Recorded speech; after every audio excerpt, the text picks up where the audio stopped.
No se trata de una metáfora ni de una exageración.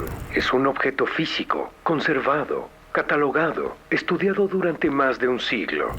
Sus páginas están llenas de texto, un texto que parece obedecer reglas, que fluye con coherencia, que repite patrones reconocibles y que aún así no pertenece a ningún idioma conocido. Ese libro es el manuscrito Voynich, y todo lo que se cree saber sobre él comienza con una certeza incómoda. Nadie ha podido demostrar de forma verificable qué dice. Este canal solo se sostiene con tu apoyo. Tu suscripción mantiene estas historias vivas. Suscríbete ahora.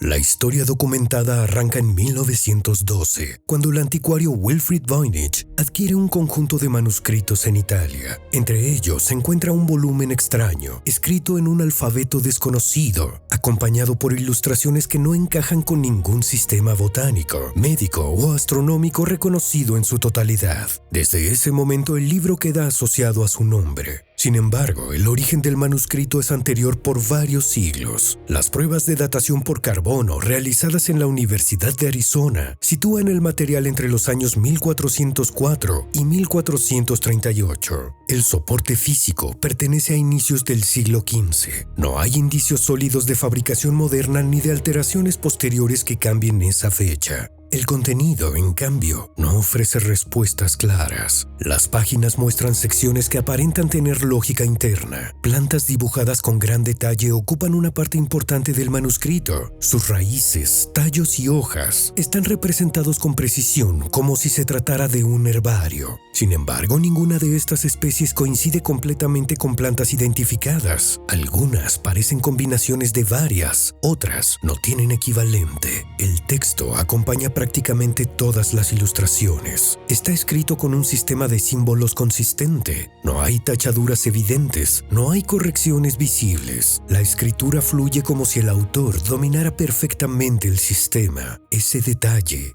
es determinante. Durante décadas, uno de los principales debates fue determinar si el manuscrito era un engaño sin contenido real. Sin embargo, los análisis estadísticos realizados sobre el texto indican lo contrario. La distribución de palabras, la repetición de estructuras y la longitud de las secuencias, todo coincide con patrones observados en lenguajes naturales. Esa conclusión atrajo la atención de criptógrafos profesionales. Durante el siglo XX, expertos en descifrado, incluidos analistas asociados a la Agencia de Seguridad Nacional, intentaron resolver el sistema. Ninguno logró producir una traducción verificable. Con el avance de la tecnología, el manuscrito fue sometido a nuevos métodos: inteligencia artificial, análisis computacional, incluso modelos lingüísticos avanzados. El resultado fue consistente. El texto tiene estructura, tiene coherencia interna, aunque no coincide con ningún idioma conocido ni con sistemas de cifrado clásicos. A lo largo del tiempo, se ha repetido un patrón.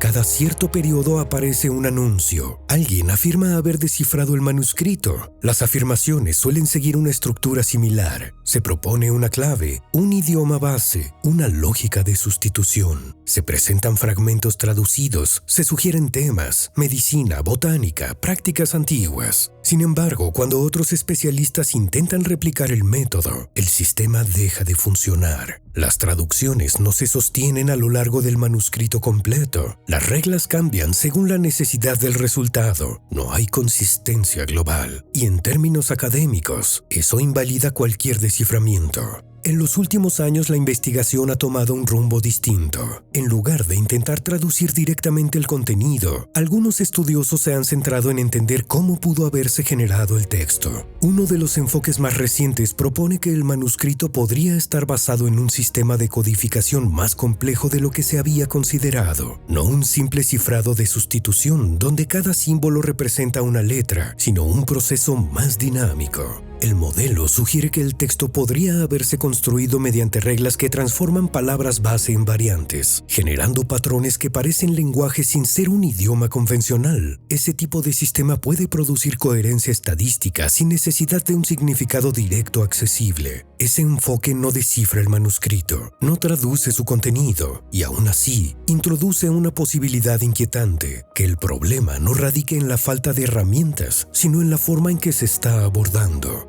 Durante más de un siglo, los intentos de lectura han asumido que el manuscrito contiene un mensaje encriptado que puede traducirse a un idioma conocido. Esa suposición podría ser incorrecta. Existe otra posibilidad, que el manuscrito no esté ocultando palabras, que esté ocultando un sistema. Si ese fuera el caso, el texto no sería ilegible por falta de habilidad, requeriría un método distinto de interpretación. Mientras tanto, el objetivo físico permanece intacto. El manuscrito se conserva en la biblioteca de Beinecke de la Universidad de Yale. Está disponible en formato digital. Cualquier persona puede observar sus páginas, recorrer sus ilustraciones y analizar sus símbolos. El acceso es libre y abierto. La comprensión, no.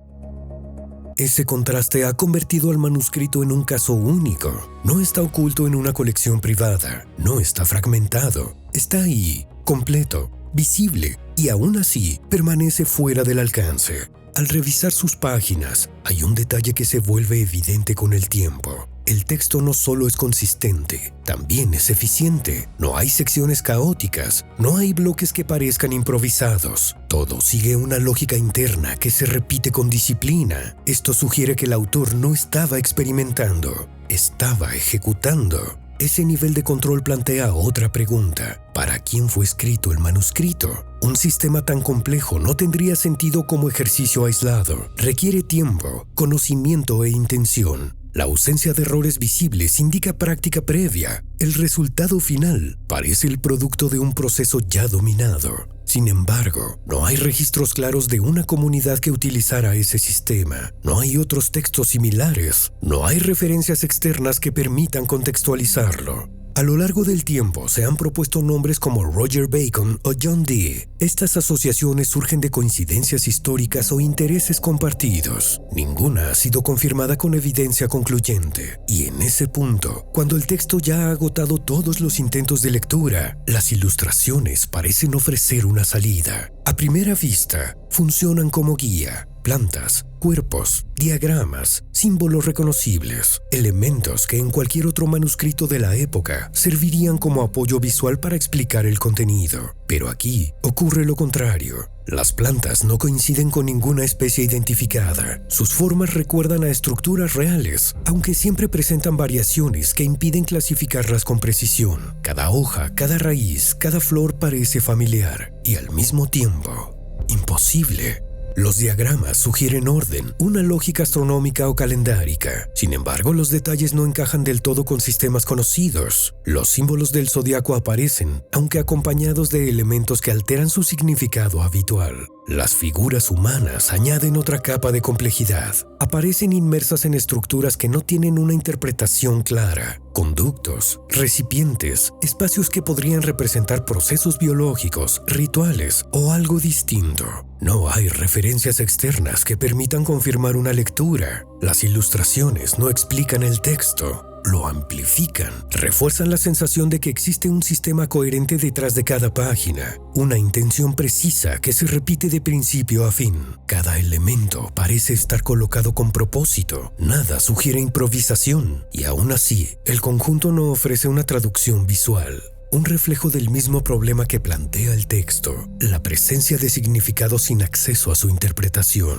En términos técnicos, el manuscrito presenta características que lo sitúan en un punto intermedio entre el lenguaje y el cifrado. No encaja completamente en ninguna categoría. Esa ambigüedad es precisamente lo que ha impedido su resolución. Los sistemas de cifrado tradicionales pueden romperse si se identifican patrones suficientes. Los idiomas pueden aprenderse si se encuentran equivalencias. El manuscrito se resiste a ambos enfoques. El manuscrito permanece como una estructura completa que no puede ser leída, un sistema visible sin clave, un lenguaje aparente sin traducción. Y en ese punto exacto, donde la información es abundante y la comprensión nula, se sostiene su fuerza, no en lo que dice, sino en el hecho de que hasta ahora nadie ha podido demostrarlo. Suscríbete y activa la campanita. Si te gustan las historias, mira este video y esta lista de reproducción. Yo soy Dan. Hasta la próxima.